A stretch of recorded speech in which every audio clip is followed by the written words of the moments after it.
అందరికీ నమస్కారం అండి. చక్కగా మనం ఆంగ్ల నూతన సంవత్సరం 2026లోకి అడుగుపెట్టేస్తున్నాం.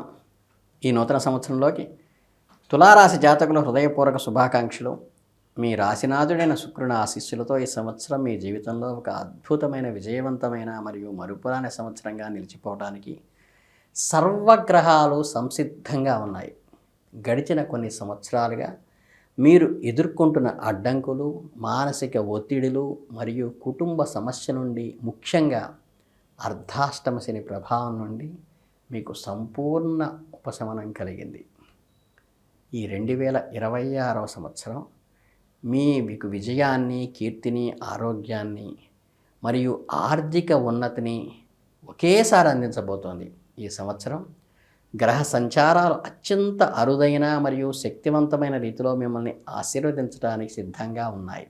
అంటే ఈ సంవత్సరం 2026వ సంవత్సరం అత్యంత ముఖ్యమైన, అలాగే మరియు అద్భుతమైన పరిణామాలు, అంటే శని భగవానుని మరియు రాహువులు ఇద్దరూ కలిసి మీ రాశికి 6వ ఇంట శత్రు, రుణ, రోగస్థాన మీనరాశిని సంచరించటం, జ్యోతిష్య శాస్త్రంలో 6వ ఇంట్లో శని మరియు రాహులు ఇద్దరూ కలిసి ఉండటం అనేది ఒక అపారమైన రాజయోగంగా పరిగణించబడుతోంది. అంటే విపరీత రాజయోగం యొక్క అత్యంత శక్తివంతమైన రూపం. ఈ సంచారం మీ జీవితంలో అద్భుతమైన మార్పులను దాన్ని పలుకుతోంది.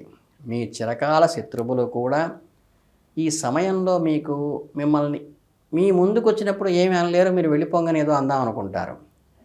వారంతట వారే మీ దారికి వస్తున్నట్టుగా అనిపిస్తారు. కోర్టు కేసులు, న్యాయపరమైన చిక్కులతో ఉన్న వారికి ఇది సంపూర్ణ విజయాన్ని అందించే సమయంగా అయితే చెప్పవచ్చు. మీ వాదనకు తిరుగుండదు. తీర్పు మీకు అనుకూలంగానే వస్తుంది. సమాజంలో మిమ్మల్ని వ్యతిరేకించిన వారు, మీపై అపవాదులు వేసిన వారు కూడా ఇప్పుడు మీ శక్తిని గుర్తించి మీకు అనుకూలంగా మారుతారు. పోటీ పరీక్షలకు సిద్ధమవుతున్న విద్యార్థులకు, క్రీడాకారులకు, రాజకీయాల్లో ఉన్నవారికి ఇది ఒక వరం. మీరు పాల్గొనే ప్రతి పోటీలోనూ విజయం మీదే అవుతుంది. మీ ధైర్య సాహసాలు, మీ వ్యూహాత్మక ఆలోచనలు అద్భుతంగా పనిచేస్తాయి. ఇకపోతే ఆరోగ్యపరంగా చూసుకుంటే 6వ ఇంట్లోనే ఈ గ్రహాల సంచారం ఒక సంజీవనలా పనిచేస్తుంది. చాలా కాలంగా మిమ్మల్ని వేధిస్తున్న దీర్ఘకాలిక అనారోగ్య సమస్య నుండి మీరు సంపూర్ణంగా విముక్తి పొంది మీ నూతన ఉత్సాహంతోనూ, శారీరక దారుఢ్యంతోనూ, మానసిక స్థైర్యంతోనూ వెలువరుస్తాయి. మీ రోగనిరోధక శక్తి అద్భుతంగా పెరుగుతుంది. ఇక ఆర్థికంగా ఇది రుణ విముక్తిని కలిగించే సమయం. మీరు గతంలో చేసిన అప్పులన్నీ కూడా తీరిపోతాయి.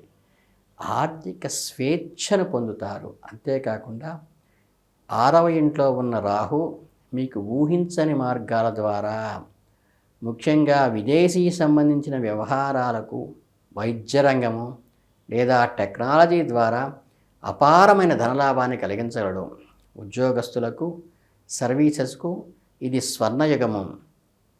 మీ పని ప్రదేశంలో మీ మాటకు, మీ పనికి తిరుగులేని గుర్తింపు లభిస్తుంది. మీపై జరిగిన కుట్రలు అన్నీ కూడా బట్టబయలైపోయి మీ నిజాయితీ నిరూపించబడుతుంది. మీ శ్రమకు తగిన ప్రమోషను, జీవితంలో పెంపు ఖచ్చితంగా అన్ని వస్తాయి.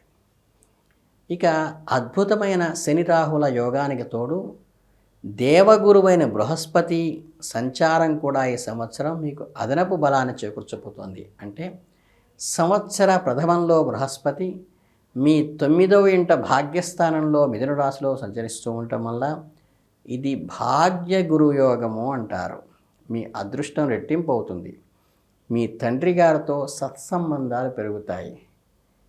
వారి నుండి మద్దతు లేదా ఆస్తిపరంగా లేదా ఆర్థికంగానూ అయాచితంగానూ మీకు మద్దతు లభిస్తుంది. మోరల్ సపోర్ట్ కూడా లభిస్తుంది.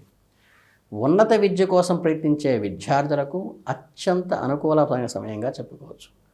కోరుకున్న యూనివర్సిటీల్లో సీట్లు లభిస్తుంది. ఆధ్యాత్మిక చింతన పెరుగుతుంది. తీర్థయాత్రలు, పుణ్యక్షేత్రాలు దర్శనం చేస్తారు. గురువులు పెద్దల ఆశీస్సులు రక్షణ కవచంలా మీకు ఉపయోగపడతాయి. విదేశీ ప్రయాణాలు, విదేశీ ఉద్యోగ ప్రయత్నాలు చేస్తున్న వారికి ఈ కాలంలో సంపూర్ణ విజయం లభిస్తుందని చెప్పవచ్చు. ఇక ఈ సంవత్సరం మధ్య భాగంలో సుమారుగా అంటే మే జూన్ నెలల్లో బృహస్పతి ఈ దశమ స్థానంలోని అంటే కర్మస్థానం కర్కాటక రాశిలోకి ప్రవేశిస్తాడు. ఇక్కడ బృహస్పతి ఉచ్చ స్థితిలో ఉంటాడు కర్కాటకంలో. ఇది ఉచ్చ కర్మ గురువు అనే యోగాన్ని కలిగిస్తుంది. మరొక అద్భుతమైన రాజయోగం మీ వృత్తి జీవితాన్ని అత్యున్నత శిఖరాలకు తీసుకువెడుతుంది. అంటే మీ కెరియర్లో మీరు ఊహించిన స్థాయికి ఎదుగుతారు. సమాజంలో మీ కీర్తి ప్రతిష్టలు, మీ హోదా అంటే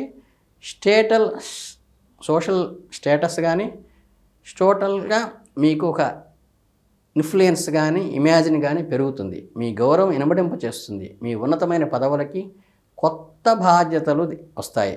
మీరు చేసే పనికి అపారమైన గుర్తింపు వస్తుంది. ప్రశంసలు అప్రిషియేషన్ వస్తుంది. దశమ కేంద్రంలో ఉచ్చ గురువు సంచారం ఇది మిమ్మల్ని ఒక నాయకుడిగా, ఒక లీడర్గా, వ్యాపారస్తులకు తమ వ్యాపారాన్ని అద్భుతంగా విస్తరించుకోవటానికి గాను, కొత్త ప్రాజెక్టులు ప్రభుత్వం కాంట్రాక్టులు లభించడానికి గాను, మీ పని ఒత్తిడి పెరిగినప్పటికీ ఒత్తిడిని మీరు ఆనందంగా స్వీకరించడానికిను, ఎందుకంటే దానికి తగిన ప్రతిఫలం, అధికారులు, గౌరవం మీకు లభిస్తుంది కాబట్టి ఇవన్నీ దక్కుతాయి. ఇక ఈ ఉచ్చ గురువు తన శక్తివంతమైన దృష్టిని మీ ద్వితీయ స్థానంలోను, చతుర్థ స్థానంలోను, 6వ ఇంటిపైన ప్రసరింపచేస్తారు.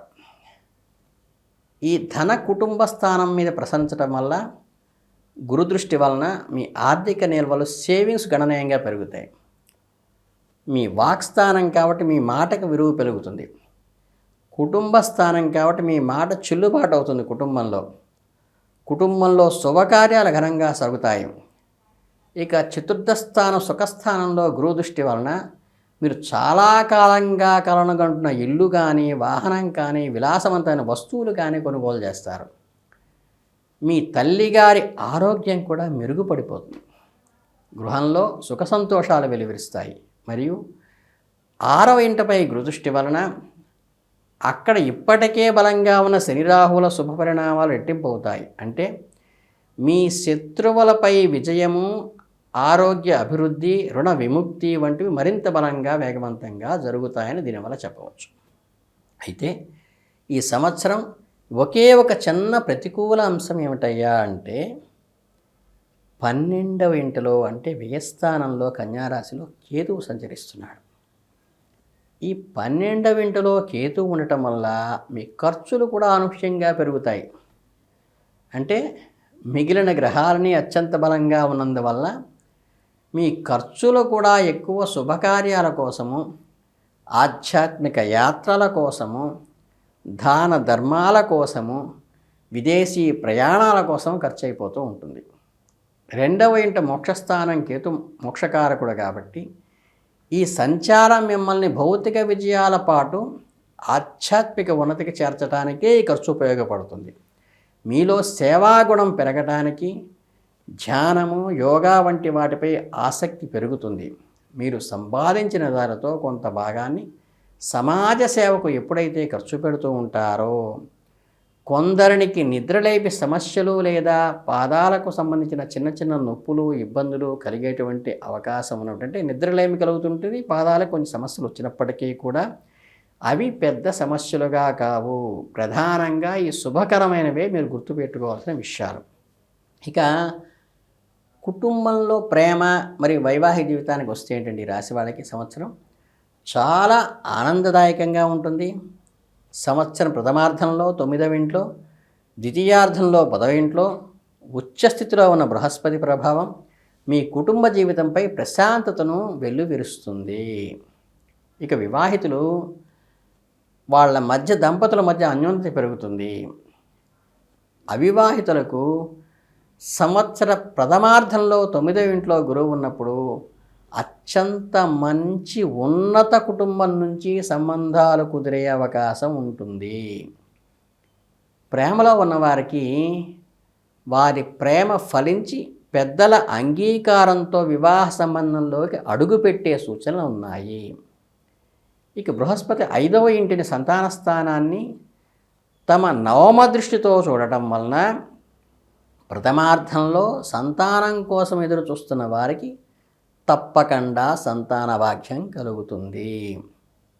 మొత్తం మీద ఈ 2026వ సంవత్సరం తులారాశి వారికి సంపూర్ణ విజయము, అధికారము, ఆధ్యాత్మిక సంతృప్తిని అందించే ఒక అద్భుతమైన అరుదైన సంవత్సరంగా మిగులుతుంది. ఇది మీరు కోల్పోయినవన్నీ తిరిగి పొందే సమయం, మీకు నిజమైన శక్తిని ప్రపంచాన్ని చూపే సమయం. ఈ శుభ ఫలితాలను మరింత పెంచుకోవడానికి 12వ ఇంట్లో ఉన్న కేతువు శాంతి కోసము ప్రతిరోజు గణపతికి ఆరాధించేటప్పుడు చక్కగా సంకష్టహర మోచన గణపతి పూజ చేయించుకోవటం కానీ, అలాగే శని రాహులు తమ 6వ ఇంట్లో ఇచ్చే అద్భుతమైన ఫలితాలను సరైన మార్గంలో నడిపించడానికి ప్రతిరోజు హనుమాన్ చాలీసా, దుర్గామాత ఆలయం దర్శించడం కానీ, అలాగే బృహస్పతి అనుగ్రహం కోసం పెద్దలకు గురువులను గౌరవించడం కానీ, ఈ నూతన సంవత్సరం మీ జీవితంలో సరికొత్త వెలుగులు నింపాలని, మీ అందరికీ ఆర్థిక పరిపుష్టి, సామాజిక గౌరవము, కుటుంబ సౌఖ్యము అన్నీ కలగాలని మనస్ఫూర్తిగా కోరుకుంటూ, మీ అందరికీ శుభాభినందనలు తెలియచేసుకుంటూ, మీ భవిష్యత్తు కోసం భగవంతుడిని ప్రార్థిస్తూ, హరి ఓం తత్సత్. జై హింద్.